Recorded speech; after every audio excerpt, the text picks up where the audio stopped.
you mind telling us a little bit about what the community assessment is? Sure. It's a process for investigating what a community's needs and desires and hopes and concerns are, as well as their strengths and resources to come together around a shared vision and some strategies for how to improve upon and get closer to that vision. Oh, okay. So community assessment can kind of be a mouthful. Breaking that apart, would you mind describing what exactly the word community can be? That is a great question. That's actually the first challenge of a community assessment, is really defining what you mean by community. Because a community can be a geographic region, it can be a school, it could be a couple blocks, it could be every young person in the whole city or the state. So that's your first challenge and your first task in terms of conducting a community assessment, is defining who your community is.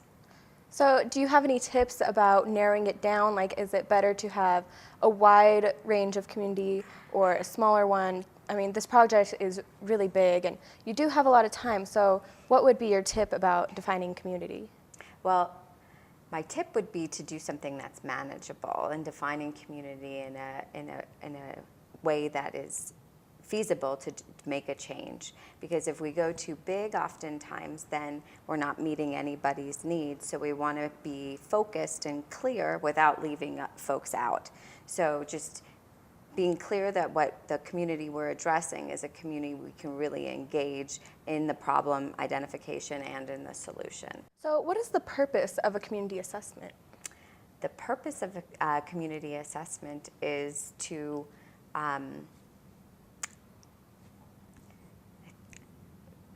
engage.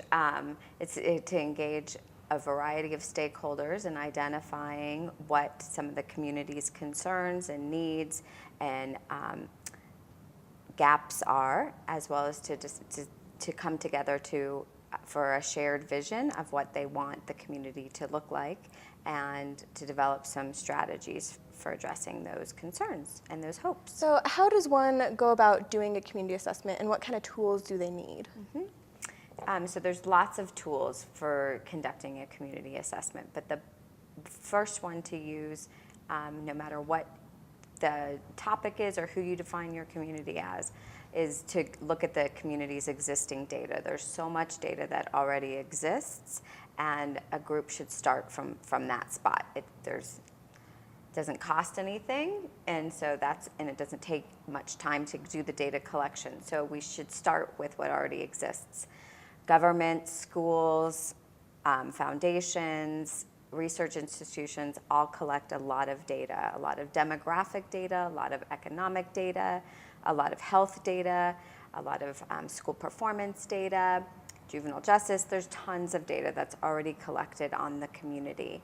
And so then a nice next step is to really map it out and do some asset mapping, and there's some tools as well online that help you to do that and to organize visually what's going on in that community around that data, and where there may be some gaps or some high risk or some really great successes and opportunities.